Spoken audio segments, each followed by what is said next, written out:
इस जल को देख रहे हैं आप? ये मलिन है, इसमें कुछ गंदगी है, किंतु यदि आप इसे कुछ समय के लिए ऐसे ही छोड़ दोगे तो आप देखोगे ये मैल अपने आप इसके तले जाकर बैठ जाएगा। यदि इस पात्र को हिलाओगे तो कुछ नहीं होगा, शांत छोड़ दोगे तो ये मैल अपने आप नीचे चला जाएगा। उसी प्रकार जब हमारे जीवन में कोई समस्या हो, हमारे जीवन में अशांति हो, तो कोई हलचल करने से या संतोष खो देने से हमें उसका हल नहीं मिलेगा। शांत रहकर विचार करोगे तो उसका हल मिलेगा। स्मरण रखिएगा, धीरज और संतोष से, शांति से विचार करोगे तो कितनी भी बड़ी समस्या क्यों ना हो, उसका हल अवश्य निकाल लोगे।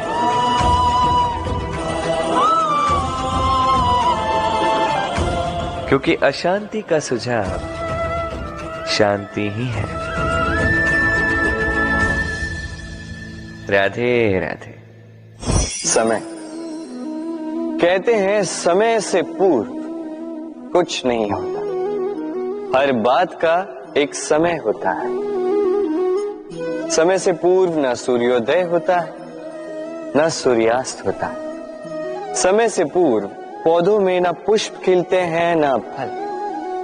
किंतु एक बात सोचिए, यदि वर्षा आने से पूर्व किसान भूमि ना जोते, वो बीज ही ना पिरोए, तो क्या फसल उगेगी? यदि योद्धा युद्ध से पूर्व अपने शस्त्र ही ना परखे, तो वो युद्ध कैसे लड़ेगा? इसका अर्थ ये, समय आपका जब आना है तब अवश्य आएगा, किंतु तब तक ये महत्वपूर्ण है कि आप स्वयं को उसके लिए सज्ज रखें, क्योंकि ये अवसर, ये शब्द बोलने में जितना छोटा है, ये आता भी उतने छोटे समय के लिए है और फिर निकल जाता है। अब यदि अवसर आपके हाथ आ जाए और यदि आप उसके लिए सज्ज ही ना हो, तो आपको सफलता कैसे मिलेगी? तो आप उचित समय की प्रतीक्षा कीजिए, उस अवसर की प्रतीक्षा कीजिए, किंतु तब तक निरंतर प्रयासों से स्वयं को और सक्षम बनाते रहिए, क्योंकि सफलता आपकी प्रतीक्षा कर रही है। बस उसके लिए सज्ज रहिए। राधे राधे।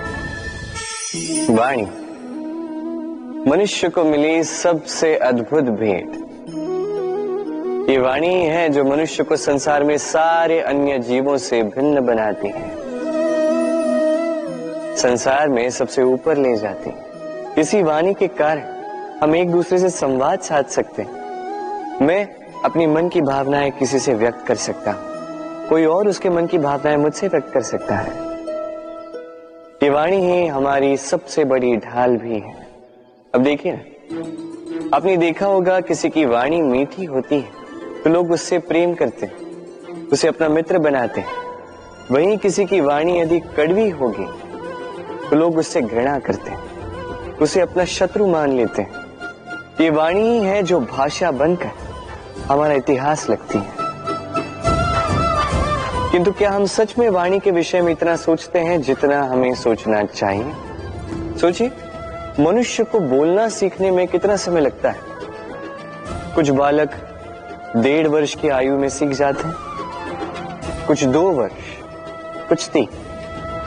अब मनुष्य 1.5 वर्ष की आयु में बोलना सीख तो जाता है, पर क्या बोलना है ये जीवन भर सीख नहीं पाता। इस पे ध्यान केंद्रित कीजिए, समझने का प्रयास कीजिए कि बोलना क्या है। अपनी वाणी शुभ रखिए, अपनी वाणी मीठी रखिए, और इसी मिठास के साथ मेरे साथ आकर कहिए, राधे राधे। हम में से कई लोग अक्सर स्वयं को अकर्मण्य मान लेते हैं, सोचते हैं अब तक इतने प्रयास किए, कुछ नहीं मिला, कदाचित आगे भी कुछ नहीं मिलेगा, और इसीलिए अपने जीवन का सारा बोझ किसी और के कंधे पर डाल देते हैं, स्वयं पर विश्वास ही खो देते हैं। क्यों नहीं समझ पाते ये बात? कि जब तक पांव में कांटा नहीं चुभेगा व्यक्ति को ज्ञात कैसे होगा कि आगे नीचे देखकर चलना होगा। सूर्य को स्वयं जलना पड़ता है ताकि दूसरों को प्रकाश दे सके। रात्रि के अंधकार से लड़ने के लिए चंद्रमा को आकाश में अकेले चलना पड़ता है।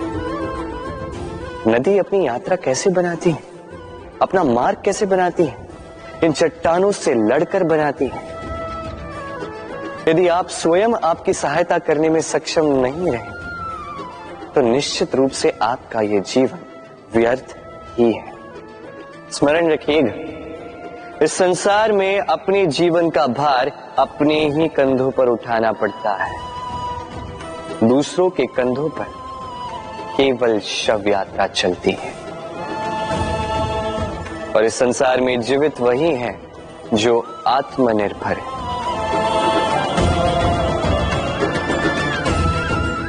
राधे राधे।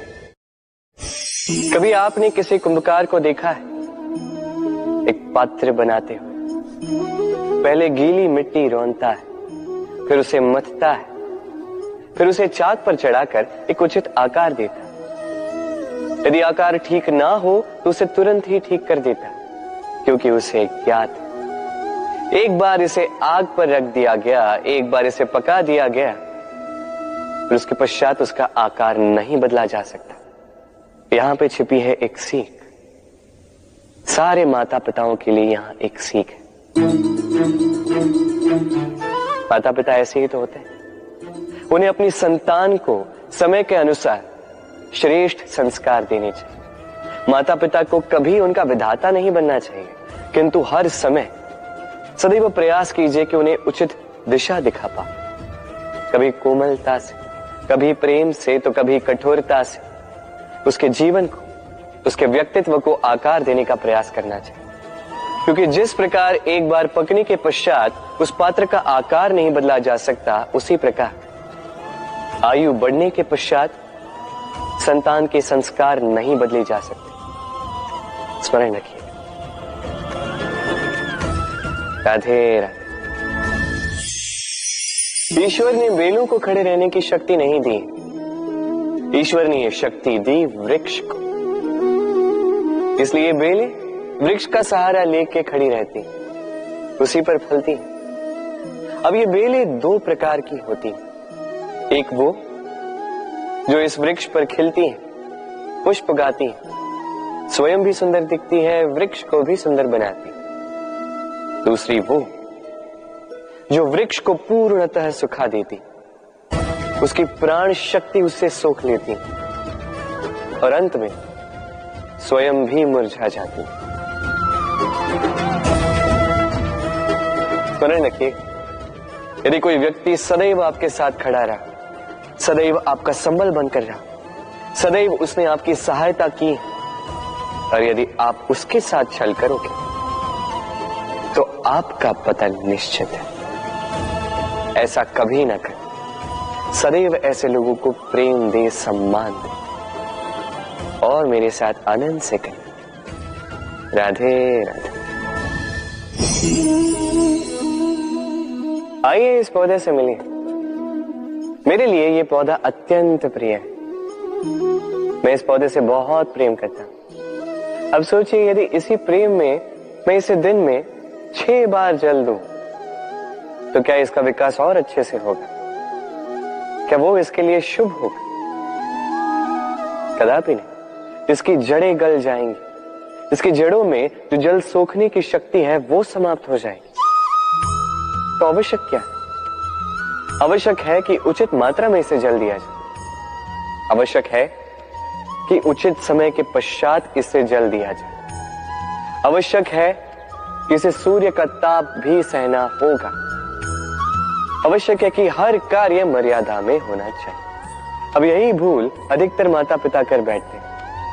अपनी संतान से इतना प्रेम करते हैं और उसमें संतान की हर आवश्यकता पूर्ण करते हैं, हर एक वस्तु उसे देते हैं, हर एक बात करते हैं, और ऐसे में उस संतान के विकास में स्वयं ही बाधा बन जाते हैं। ऐसा मत कीजिए। ये यात्रा संतान की भी है।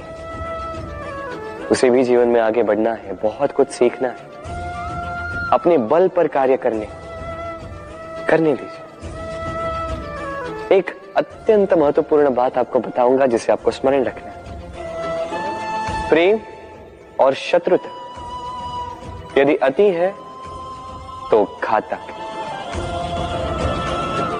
हर बात में संतुलन बनाकर रखें और मेरे साथ प्रेम से कहें, राधे राधे।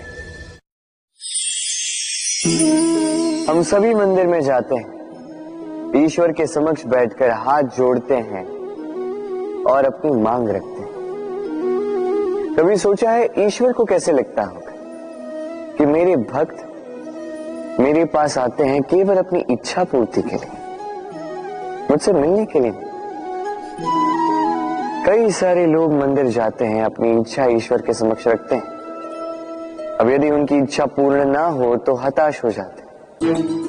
अब से जब भी आप मंदिर जाओ, ईश्वर के समक्ष बैठो, हाथ जोड़ो और कहो धन्यवाद।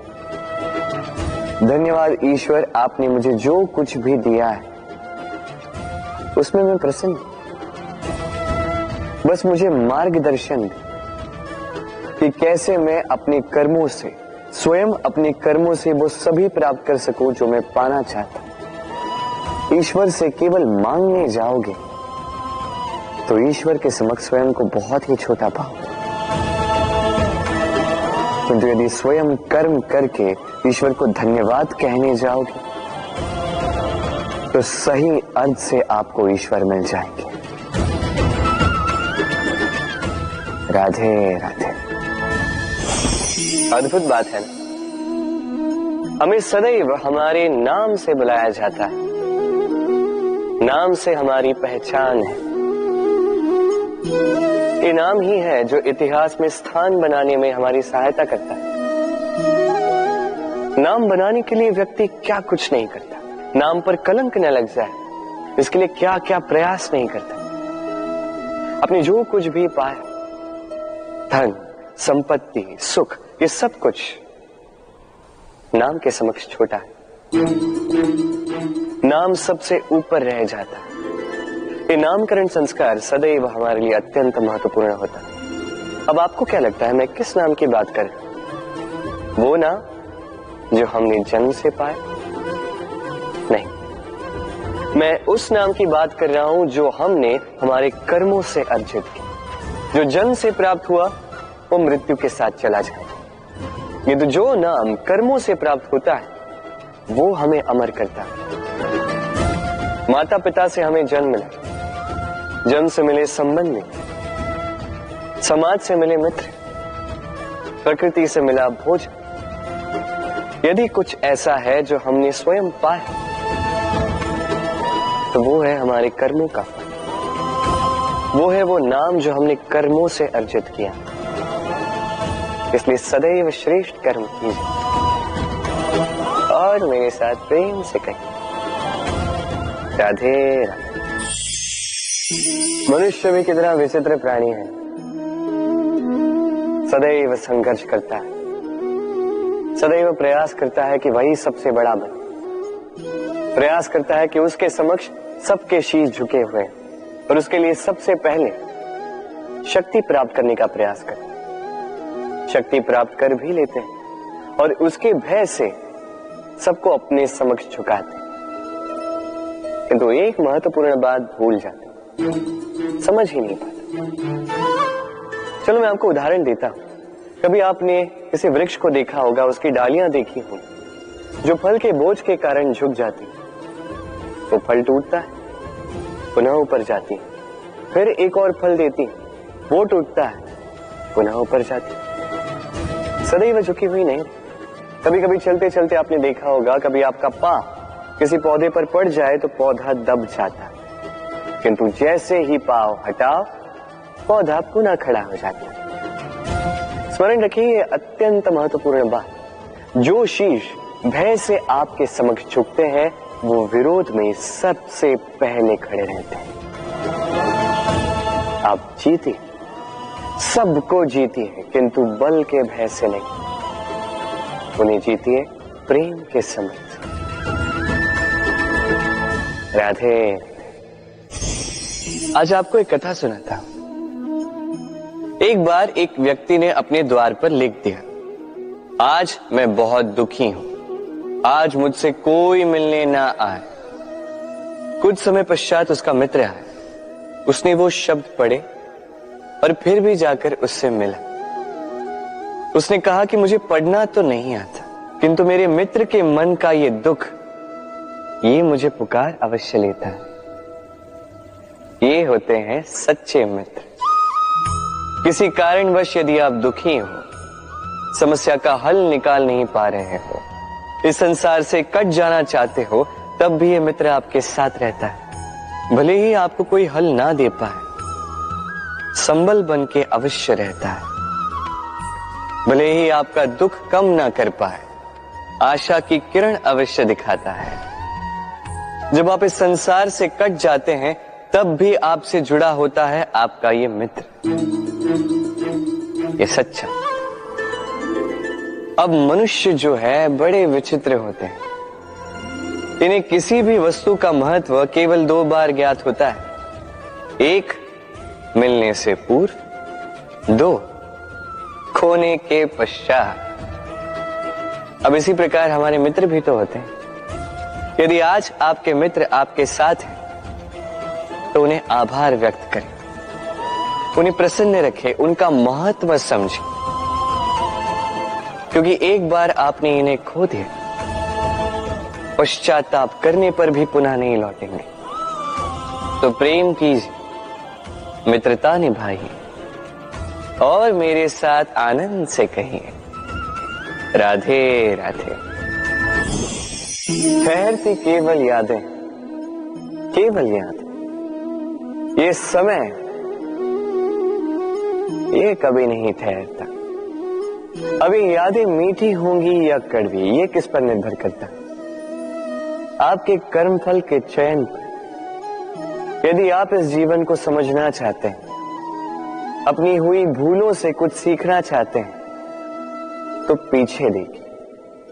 आपके बीते हुए कल से बड़ा शिक्षक आपको इस संसार में और कोई नहीं मिलेगा। यदि आप जीवन जीना चाहते हैं, तो आगे देखिए। सारी संभावनाएं, सारे अवसर वहीं। यदि आप स्वयं को सुधारना चाहते हैं, स्वयं की भूलों को सुधारना चाहते हैं, कुछ महान करना चाहते हैं, तो आने वाले समय से अधिक श्रेष्ठ क्षेत्र और कोई नहीं। स्मरण रखिए, आप चाहे जितने भी प्रयास कर ले कि आपसे कोई भूल ना हो, आपसे कोई ना कोई भूल अवश्य हो। ऐसे में उन भूलों से पछताइए अवश्य, उनसे सीखिए भी, किंतु उन भूलों को सुधारना कभी ना भूल। आपकी कल की ये भूल भविष्य का एक सुनहरा फूल बन सकती है। राधे। संसार में हर स्थान पर ये व्यापार व्याप्त होता है। कुछ पाने के लिए कुछ देना होता है, लाभ पाने के लिए निवेश करना होता है। यदि किसी के भाव जानने हो, तो स्वयं की भावनाओं को व्याय करना ही होता है। अब देखिए ना, किसी का वास्तविक आचरण जानना हो, तो उसे स्वतंत्रता दे दो। यदि किसी के मन की शुद्धता जाननी हो, तो उसे ऋण दे दो। यदि किसी के गुण जानने हो, तो उसके साथ भोजन करने का समय दे दो। यदि किसी का धैर्य जानना हो, तो उसे उसके प्रिय कार्य करने से मना करके देखो। यदि किसी की अच्छाई जाननी है, तो उससे सलाह ले लो। हर भाव के बदले कोई भाव देना ही होगा, किंतु संसार में एकमात्र ऐसा एक भाव है, जिसे देखने के लिए, जिसे पाने के लिए बदले में आपको वही भाव देना होगा, और ये भाव है प्रेम। यदि किसी का प्रेम देखना है, तो उसे निस्वार्थ प्रेम दीजिए। यदि किसी से प्रेम पाना है, तो उसे निस्वार्थ पारिशुद्ध प्रेम दीजिए। राधे राधे। मनुष्य जब जन्म लेता है, जीवा उसके साथ जन्म लेती है। कुछ वर्षों पश्चात दांत आ जाते हैं। वृद्धावस्था में ये दांत साथ छोड़कर चले जाते हैं, किंतु जीवा फिर भी साथ देती। कारण दांत कठोर होते हैं, वहीं जीवा कोमल होती है। इसी प्रकार यदि आप लंबे समय तक अपने अस्तित्व को बना के रखना चाहते हैं तो जीवा की भांति कोमल और लचीले बन जाए, ताकि जैसी भी परिस्थिति आपके समक्ष आए, चाहे उतार आए चाहे चढ़ाव, चाहे दुख आए चाहे सुख, चाहे हानि हो चाहे लाभ, आपका अस्तित्व कभी ना टूटे। कठोर होने पर आपके टूटने बिखरने की संभावनाएं अधिक हो जाती। जो भी समस्या हो, दुख हो चाहे सुख हो, कोमलता से साहस के साथ उसका सामना कीजिए। राधे राधे।